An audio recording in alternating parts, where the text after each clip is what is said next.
నేను dress stitch చేసిన తర్వాత ఇలా కొంచెం క్లాత్ మిగులుతుంది కదా, దాన్ని వేస్ట్గా పడేయకుండా డ్రెస్కి మ్యాచింగ్గా బౌ అనేది మేక్ చేస్తాను. ఇది ఇంకొక టైప్ ఆఫ్ బౌ అనమాట.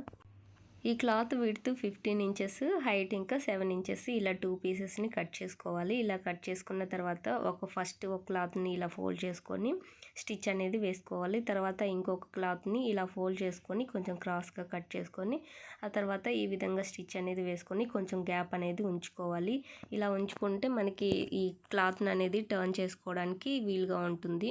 ఇప్పుడు రాంగ్ సైడ్ ఉంది కదా, దాన్ని కరెక్ట్ సైడ్కి టర్న్ చేసుకొని ఆ ఫోల్డ్ అంటే మనం ఓపెన్ ఉంచుకున్నాం కదా, దాన్ని ఇలా ఫోల్డ్ చేసుకొని ఒక స్టిచ్ అనేది వేసుకోవాలి.